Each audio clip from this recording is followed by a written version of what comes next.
On est le 26, bienvenue en prenant votre café, je suis en direct de Québec. J'ai trouvé des sujets. Eh oui, j'ai trouvé des sujets. Parler de la grippe aviaire aujourd'hui, on a connu le Magnificent Seven à la bourse. Je vais vous présenter les 4 mousquetaires. Je ne peux pas vous montrer de graphique parce que j'ai pas mon ordinateur, mais vous irez voir. Les fusions dans les secteurs automobiles, on va jaser de tout ça. J'ai été voir le rendement de mon fonds FTQ. J'étais sur une liste d'attente pour pouvoir rentrer 4 heures du matin. Raconte-moi autre chose. Les interdictions de véhicules à gaz, c'est pas en 2035 que ça commence. C'est live, là. C'est là. C'est là que ça se passe. Je vais vous dire de quoi. Les nouveautés dans les entreprises. Hein. Vous voyez souvent des nouveautés chez nous. Vous dites, tu vas t'arrêter? Je vais donner un indice pourquoi j'arrêterai pas. En 2024, l'entrepreneuriat n'a pas été facile, on va jaser de ça. MicroStratégie est la seule compagnie qui défie toutes les lois à la bourse, puis je vais vous dire pourquoi. Le S&P 500, ça a-tu tombé le 18 décembre? C'est fini. Fini. American Express est la mieux positionnée que les autres. Est-ce qu'on s'en va vers une décennie de perdu? Vous êtes-vous déjà posé comme question, la longueur de mon pied correspondra à quelle partie de mon corps? Pas celle que vous pensez, les amis. Ben,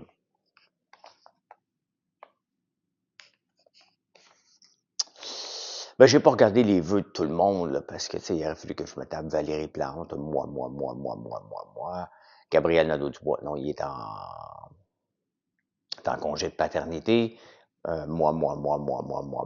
François Legault qui hésite. Justin Trudeau, les Canadiens et les Canadiennes nous ont élus. Fait que j'ai passé tout ça. J'ai passé tout ça. Là. Bon, vous les avez lus, vous avez entendu. Là, on passe à autre chose. On passe à autre chose. Ah, avez-vous un beau Noël? Oui. Trop manger. On mange trop, hein? On boit trop au mois de décembre, on mange trop. Fait qu'il faut marcher après. Ben là, on est le 26 au moment où vous écoutez ça. Donc, là, ce soir, je m'en vais en Tunisie. Encore trop manger. C'est comme ça. Mais on mange plus de légumes, hein? Là-bas. Ben, il y a du baklava en masse. Y a-tu du baklava? Oui, il y a du baklava. On s'en est loin de ça. Revenons ici chez nous. La grippe aviaire. On n'entend pas parler ici dans les troupeaux de vaches à lait.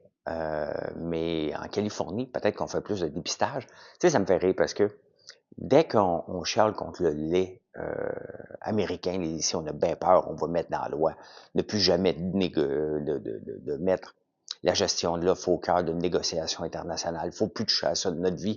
Bon, il y a tous les autres breuvages, les breuvages laitiers. On ne doit pas pouvoir dire ça, là.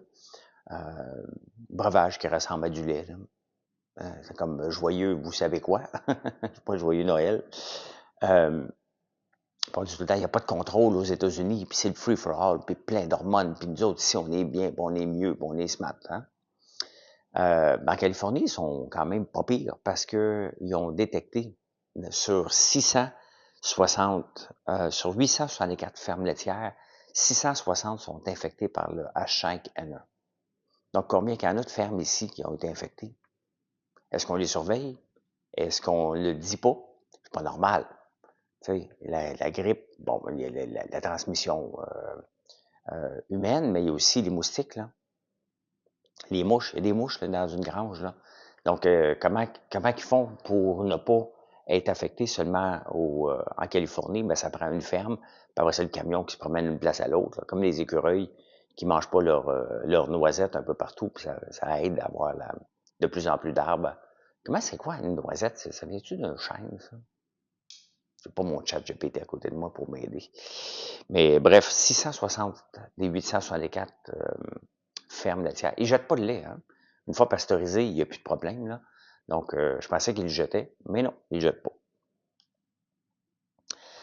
Dans les dernières années, à la bourse, on a eu les Magnificent Seven. Donc, c'est Tesla, Amazon, Apple, Facebook, les GAFA Extended, là, tu sais, qui vont bien. Dernièrement, il y a Google qui a sorti une nouvelle puce de Quantum qui est capable de calculer en 5 minutes ce qui prenait 8 gazillons de vie là, tu sais, à calculer. Je sais pas comment ils ont fait pour dire que ça prendrait ça, parce qu'ils s'étaient pas rendus jusque-là, hein, pour le savoir. On jase, là. Je fais un pied à l'égaré de moi-même, là. Pourquoi un crayon a de la mine dedans? C'était bon, lui, hein? J'en parle au passé. Il est décédé, je pense, hein? Maintenant, il y a les 4 mousquetaires, parce que la puce Quantum de Google a fait exploser, a fait montrer que le Quantum n'était pas si loin que ça. J'avais jamais trop compris c'était quoi le Quantum technologie. Vous m'en parliez des fois, puis vous dites, hey, tu vas-tu un Quantum? Qu'est-ce que tu penses? On ne connaît rien. Mais ceux qui y croyaient au Quantum, ben écoute, vous êtes content. L'affaire, c'est que j'embarque plus dans les modes. Je me suis fait avoir une couple de fois. Je me suis fait avoir dans le cannabis. Je me suis fait avoir dans l'électricité, hein, l'ion électrique. Donc, tout ce qui est nouveauté, profitez de la règle, mais sortez de là rapidement. Et il y en a 4 dans le quantum. Il y a IONQ. Prenez des notes, là, vous irez voir. RGTI, QBTS et QUBT. Il y a pas mal de RGTI, il n'y a pas de Q pour des quantum dans leur affaire, les autres, oui. Si tu avais mis 1000 $ le 1er janvier 2024, aujourd'hui, tu aurais 10 709. Grosse augmentation. Une augmentation de 970%. Microsoft, Google, ça puce, c'est même pas, c'est tout un peu, là, c'est Microsoft qui a sorti ça ou Google, je pense, ouais. C'est pas avant 5, 6, 7, 8 ans peut-être. Donc, calmons-nous, là. Il y a une bulle. Il y a une bulle dans le quantum. Elle va se dégonfler, mais ça reste intéressant à surveiller ces 4 titres-là. C'est juste que j'ai appris à faire attention aux bulles. Là, en ce moment, est-ce que c'est intéressant? Mettons, on compare. Est-ce que c'est intéressant d'investir dans le cannabis? Plus intéressant en ce moment que quand la bulle était chère. Ça veut pas dire, regardez comme Tilray se transforme maintenant en compagnie. Il achète des microbrasseries. Moins de cannabis, plus de microbrasseries. Les véhicules électriques, quelle compagnie qu'on peut acheter qui a de l'allure? Qui est 100% électrique, là, qui est née comme Rivian, comme laquelle qu'on peut acheter en ce moment? Il n'y en a pas, hein? Ils sont endettés à l'os. Donc, il faut être patient, il faut être prudent avec les nouvelles vagues. Et là, ben, la vague Quantum risque d'exploser parce que vous cherchez toujours la grosse affaire à la bourse. Et il n'y en a pas tout le temps, malheureusement. T'sais. L'autre chose qu'on commence à voir, hein, lorsqu'un marché en arrache, on voit des fusions, des acquisitions, des merges. Hein. Et il y a tellement d'ego dans le domaine automobile. Hein. Faites juste regarder sur la route ce qui se passe, là. Les road rage, puis mon char, puis tout le monde capote sur leur auto. Ben, ce capotage-là sur les autos, c'est beaucoup de fierté. C'est pour ça que c'est difficile d'enlever les autos des routes, parce que c'est comme un symbole. Mais imaginez-vous maintenant que c'est des dirigeants. Daimler puis Chrysler, ils ont nommé ça Stellantis. Est-ce que c'est un gros succès depuis que Chrysler s'appelle Stellantis? Pas vraiment. Il y en arrache en tabarnouche. Il y a des égos, on peut pas fermer ça. Il y a un syndicat, il y a un autre syndicat d'impliqués, merger, tout ça. C'est des grosses organisations. Regardez Renault avec Nissan.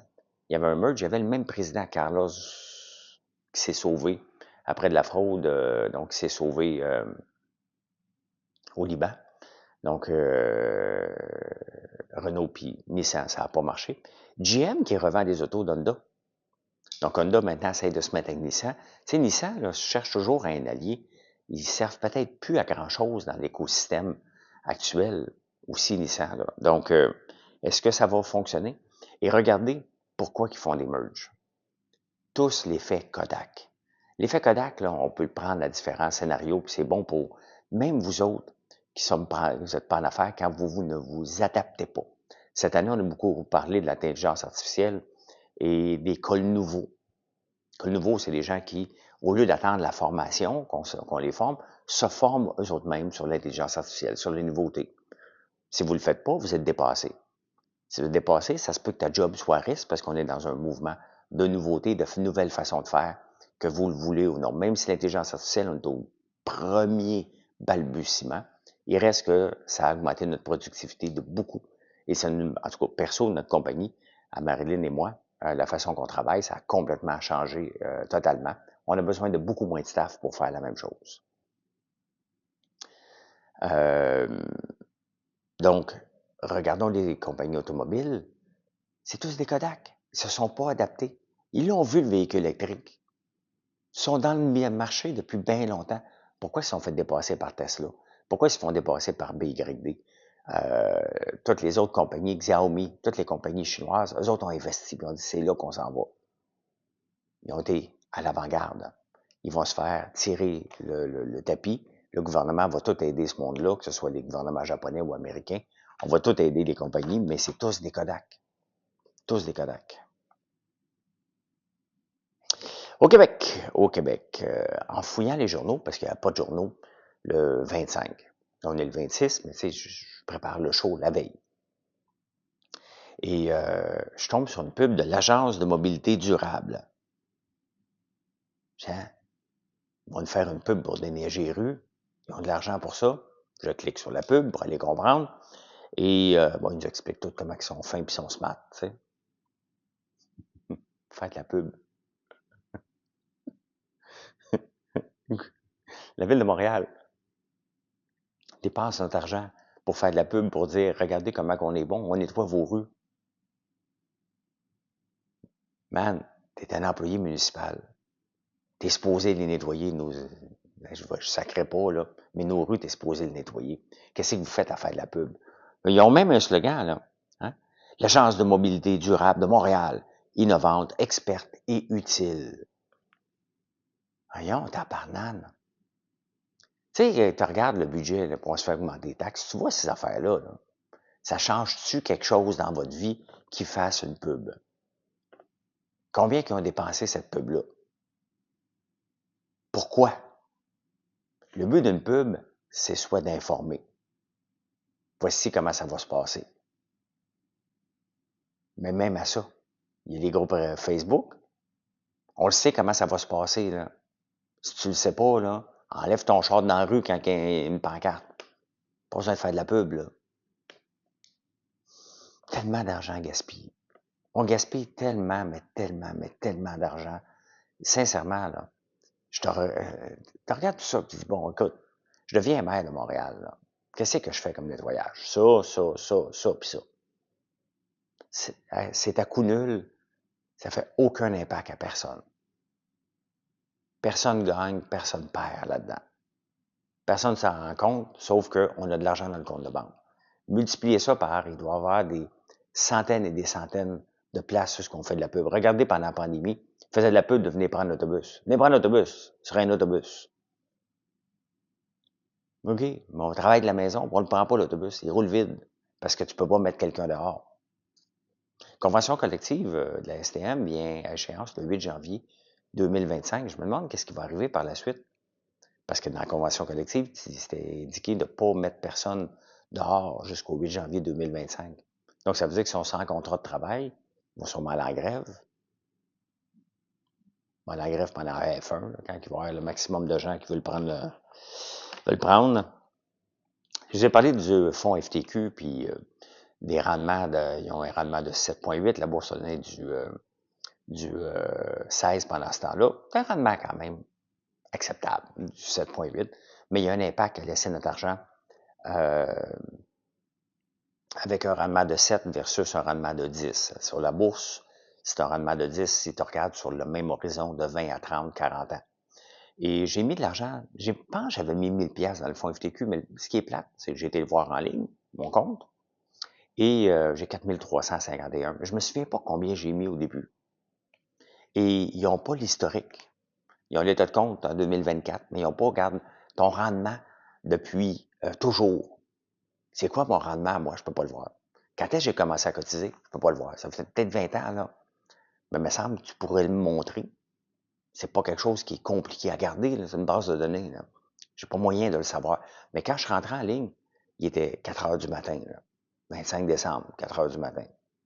Dû à un fort taux d'achalandage, vous êtes sur la file d'attente. Sincèrement. Faites juste dire vos systèmes sont de la merde, là.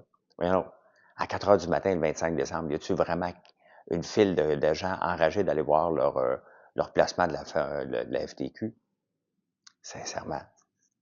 Mais quand même, j'ai 4351 dans mon REER de plus. Je vais le prendre à ça. Je vais le vider en premier, lui. Je vais le vider. Tu sais, parce qu'on a 300 pièces de plus lorsqu'on investit dans des fonds de travailleurs comme ça, que le gouvernement donne. Le problème, c'est le rendement. Sur un horizon de 20 ans, là, ton 7 en moyenne, c'est à peu près ça qui rapporte, versus du 10, ça fait un impact majeur sur un long terme. Donc, qu'est-ce qui est mieux, avoir 300 pièces? Là, vous allez dire, ben oui, mais tu mets 1000 pièces dans ton fonds, tu as 300 pièces de plus, tu prends 300, tu l'investis dans le S&P 500. Oui, si tu es capable de faire ça, là, ben, go, c'est comme ça que tu dois le faire, mais personne ne le fait. Les autos électriques, ça ne sera pas à partir de 2035 que ça commence, là. Ça commence le 1er janvier 2025. Les concessionnaires automobiles doivent vendre 22,5 des autos électriques. Là, je ne sais pas si c'est des hybrides ou quoi que ce soit, là, mais je prends comme exemple Lamborghini. Comment ils vont s'en sortir? Ils n'ont pas de véhicule électrique encore. Il faut qu'ils vendent. Il va y avoir un hybride là, qui s'en vient, là, un camion, mais 100% électrique, donc il va sûrement avoir une pénalité. Mais il n'y en a pas. Et s'il n'y en a pas, si les gens ne l'achètent pas, qui est pénalisé là-dedans? Ça commence, là. Ça commence le 1er janvier, donc qui va être pénalisé? Il faut qu'ils vendent 22%. Ça veut dire qu'il va falloir qu'ils fassent de la pub. Donc, il va falloir qu'ils fassent moins de pub sur des véhicules électriques. Ils ne peuvent pas. À gaz, il faut qu'ils sortent. Comment ça va être géré, cette affaire-là? Les inspecteurs? Combien d'inspecteurs qu'on va mettre pour aller voir si c'est appliqué? Ça commence. Une des choses, vous me dites, comment tu fais pour sortir autant de nouveautés? Bon, on s'entend sortir une nouvelle fragrance de bougies, de savon à main. C'est facile. Hein? C'est pas ça qui est compliqué à sortir. Je suis tombé sur un article de Bath Body Works. Tu cherches la fragrance qui va faire la différence. Et ils sortent en moyenne 250 nouvelles sortes de fragrances, des mélanges, bien entendu. Là. Mais c'est énorme. On a sorti plusieurs, nous aussi. Cette année, nous, c'est suite à une recommandation de quelqu'un qui me suit sur X. Il voulait avoir patchouli orange. C'était notre gros vendeur. On le fait en petit savon à pompe à main. On va probablement le faire en savon en barre aussi. Et probablement, peut-être que ce serait une des premières fragrances que je ferais pour notre shampoing. Une nouvelle version de notre shampoing. Pas une nouvelle version, mais la même version de shampoing.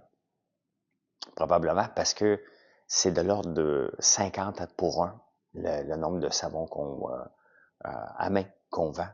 Patchouli orange, quand même, c'est énorme. C'est vraiment, c'est pas rien, là. Donc, il faut en sortir des nouveautés. Puis, à un moment donné, dans le lot, il y en a un qui va faire la différence. Cette année, nous autres, c'est patchouli orange.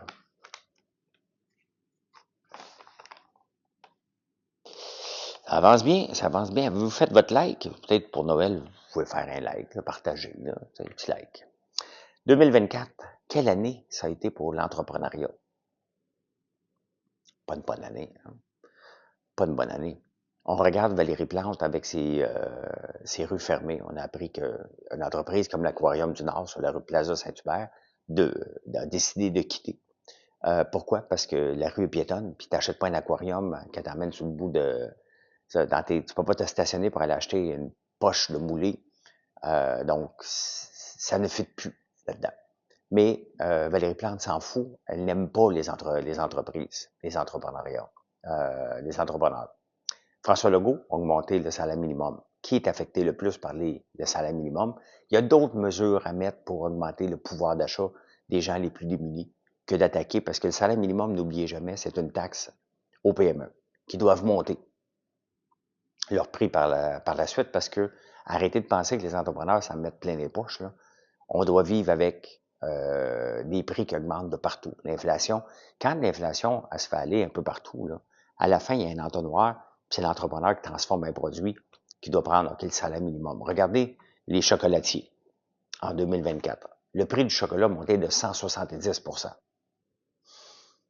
Il y en a qui sont obligés de fermer.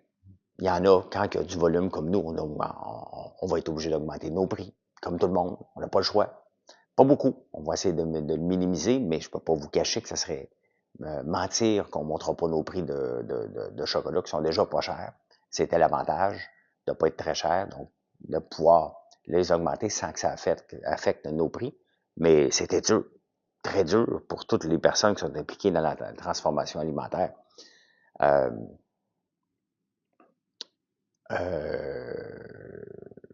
Justin Trudeau veut redonner un congé de TPS. Moi, je suis sur Shopify, la plateforme. Ça a super bien été pour faire le switch. C'est Shopify qui l'a fait pour nous autres. Il dit, OK, tout ça, il n'y a pas de TPS. Bon, c'est réglé. Mais les autres n'ont pas été capables. Donc, on le voit tout le temps. On repousse tout vers les entreprises. Regardez les tarifs d'électricité. Encore, les grandes entreprises ne payent presque pas, les particuliers ne payent presque pas. On refile ça. Encore les augmentations nécessaires aux PME. Encore une fois, qu'on doit essayer encore de ne pas refiler la facture aux acheteurs pour pas qu'ils se poussent, parce qu'on a de la concurrence. Fait que, tu sais, à un moment donné, ça fait de la pression. Il y a aussi des entreprises qui auraient dû fermer depuis longtemps. Guzzo vit encore sur du temps emprunté, là. Mais ça reste une PME, là, Guzzo, là. Lui, il joue au big, là, mais ça reste une PME. Mais ça, c'est de sa faute. Il y a des Bad Monkey qui est fermé. Mais encore là, regardez, ces entreprises-là, c'est l'endettement. L'endettement qui a tué leur modèle d'affaires, aller trop vite, d'avoir des prix trop agressifs, de ne pas investir, finit par péter bien raide. C'est ça. 2024 n'a pas été une année facile. Bon, de mon côté, est-ce que c'était une année facile? On a eu beaucoup de nouveautés. J'ai fait plusieurs tests. On a commencé à maîtriser de plus en plus la transformation d'huile. Mais j'ai eu une belle année. Mais on a travaillé en tabarnouche. Je peux dire que j'arrive à la fin de 2024 un peu fatigué. Un petit peu fatigué. On a tout donné cette année. J'aurais pas pu voir où j'aurais donné ailleurs plus de temps. Bon, c'est sûr qu'en faisant un débatteur, il y a quelques journées, le lendemain, que j'étais poqué, fatigué un peu, parce que c'est tard. Mais au point de vue entreprise, on a vraiment tout donné ce qu'on a pu, mais c'était 2 fois, sinon 3 fois plus difficile que l'année d'avant. Puis je m'attends à 2025 que ce soit pas une année facile non plus.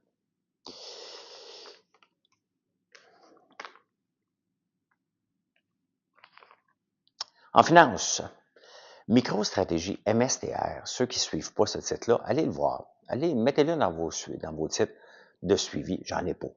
Ça m'intéresse pas. Je me trompe peut-être, mais je m'en fous. Je m'en fous de me tromper. Tu sais, ça m'enlève rien de ne pas acheter un titre. Est-ce qu'il va monter à des stratosphères puis que j'en aurais pas acheté? Ça me dérange pas, pantoute. J'ai un rendement quand même de 31 % cette année. C'est énorme. 23 l'année passée, puis en 2022, c'est une mauvaise année, j'ai 14. Ça commence à faire beaucoup de rendement et à un moment donné, les intérêts composés fait que ça défie des fois ce que je peux même penser que j'étais pour valoir un jour. Bon, tout simplement, avec des bons placements. Donc, j'en ai pas, ça m'intéresse pas. Il y en a qui s'intéressent beaucoup, mais son modèle d'affaires, on va voir s'il a raison. Ça, c'est dans 5 ou 10 ans. Michael Saylor veut émettre, il y a 330 millions d'actions de MicroStratégie sur le marché. Il va en émettre 110 millions de plus. C'est énorme. N'importe qui ferait ça, l'action dégringolerait. Pas lui, parce que avec les achats d'actions, en émettant des actions, ça y fait de l'argent, il va acheter du Bitcoin. Donc lui, il vend des actions pour acheter du Bitcoin. L'action monte, le Bitcoin monte, l'action monte, il vend des actions à profit, il achète encore plus de Bitcoin.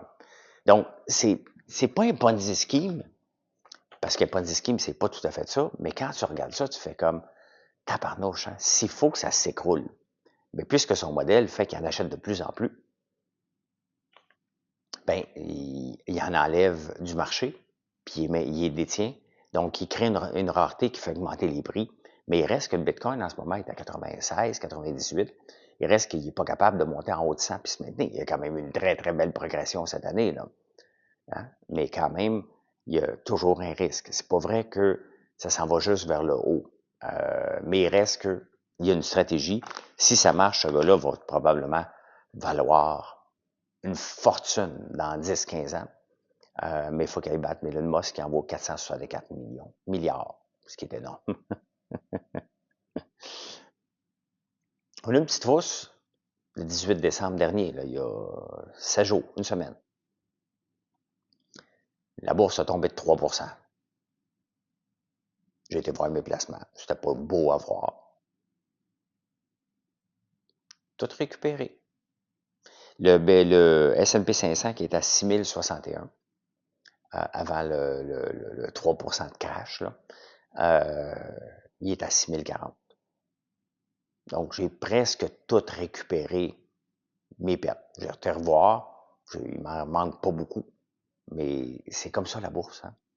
Des hauts et des bas. Ça veut pas dire que ça va toujours remonter. Ça veut pas dire qu'on a eu un beau rendement en 2024, que ça va être ça en 2025. 97% des titres, attendez un peu, là, 80, le price earning, donc le prix versus l'action est à 38 fois en moyenne. Palantir est à 550, là, pour vous donner un indice. Là. Donc, en moyenne, toutes les 500 entreprises du S&P 500, les actions se vendent à 38 fois les bénéfices. La moyenne historique est de 15 fois les bénéfices. Donc, à 38, on est dans le 97e percentile depuis 1930. Ça s'est déjà arrivé là, dans le passé, là, que la plupart des actions du S&P 500 étaient aussi élevées que ça en price earnings pour la première fois. Là. Et il y a toujours une décennie qui suit ça par après. Une décennie perdue. On en a eu une dernièrement. De 2000 à 2010. Une décennie perdue. Gros hype, crash. Et après ça, quand ça remonte, c'est du 1%, du 2%. C'est pas une perte totale, mais ça ne couvre pas l'inflation. Est-ce qu'on va avoir ça en 2025, en 2026 ou en 2027, ou un mélange de tout ça? Il y a encore quand même quelques belles technos qui s'en viennent. Mais il reste que c'est un risque énorme. Très, très grand risque. Donc, à voir. Mais on devrait être à 15, on est à 38. Quand même, hein?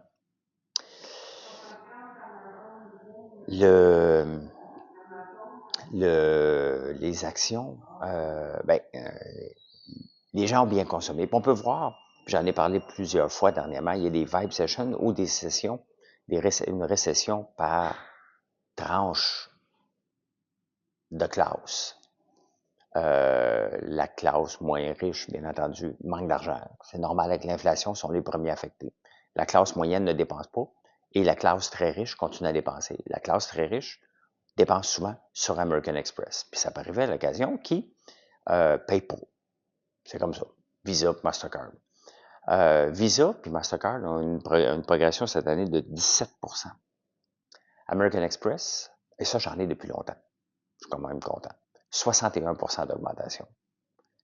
On s'entend-tu que c'est du pépère, c'est une banque. Là. Mais les plus riches, on continue à dépenser. Des frais de transaction, ils en ont eu, et des frais d'abonnement, parce qu'il faut que tu t'abonnes. Moi, j'en ai une American Express. Je paye à chaque année quand même un bon montant. Mais j'ai des points en retour qui viennent contrebalancer, mais ça reste très, très cher. Là. Donc, American Express, vous verrez voir ça, le titre, c'est AXP. Il y a encore une possibilité qui monte, il est à 300, qui monte encore jusqu'à 350 cette année, parce que ça va bien. Je me plaindrai pas, je n'achèterai pas d'autres, mais je me plaindrai pas. Il y a toutes sortes de traditions un peu partout pour Noël. Hein. Et il y en a une qui a retenu mon attention, je ne peux pas vous le montrer parce que j'ai pas mon écran, là. Oaxaca, dans le sud du Mexique. Eux autres, j'imagine qu'ils doivent faire pousser du radis. Toute la ville est transformée en radis. Ça fait 127 ans. Ils font du radis carving. Ils gossent des radis. C'est la grande fête. Ça fait 127 ans que ça existe quand même. Hein. C'est à Oaxaca, vous irez voir. C'est impressionnant. Et avez-vous déjà mesuré votre pied? Puis il mesure quoi par rapport au reste de mon corps? Ben, j'ai fait le test. C'est vrai. Notre pied mesure exactement notre coude à l'intérieur au poignet.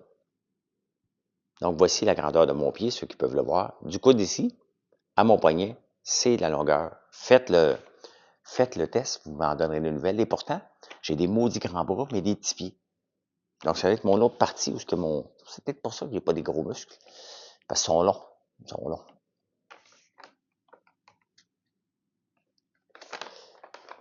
Ben, merci d'être là. Je vous souhaite un excellent Boxing Day si vous allez affronter un centre d'achat, mettons Carrefour Laval. Si vous êtes là, je ne serai pas là. Vous me direz combien de temps que vous avez entendu en ligne pour rentrer dans le stationnement. J'ai jamais fait de Boxing Day de ma vie. Je pense pas en faire un jour. Je sais pas si c'est aussi populaire qu'avant. Hein? Il me semble qu'on est en rabais depuis le Black Friday, là, puis va sûrement envoyer des codes promo à mon nom quelque part. Là. Parlant de ça à mon nom, vous savez qu'il y a une compagnie qui a utilisé mon nom comme code promo. Et je leur ai envoyé une mise en demeure de ne pas faire ça. Si vous voyez qu'il est encore là, parlez-moi-en. Pourquoi? Parce qu'il y a une fraude avec mon nom en ce moment sur la crypto. Et c'est rendu intense. C'est des millions de personnes maintenant qui se font avoir. Et d'où l'importance de ne pas permettre qu'on utilise notre nom pour quoi que ce soit. Je ne peux pas rien faire contre la fraude avec mon nom sur la crypto. Je ne sais pas c'est qui, mais je sais c'est qui utilise mon nom pour un code promo. Et vous voyez pourquoi qu'on ne doit jamais, mais jamais accepter que notre nom soit utilisé. Bien, c'est justement pour se protéger des choses comme ça. De la fraude et de mélanger le monde. Ça commence à être gênant pour cette entreprise-là. Et je leur dirais d'enlever le code promo avant que ça dérape trop loin et que ça leur coûte extrêmement cher de m'avoir associé avec leur compagnie que j'ai pas demandé. Voilà. Bonne journée.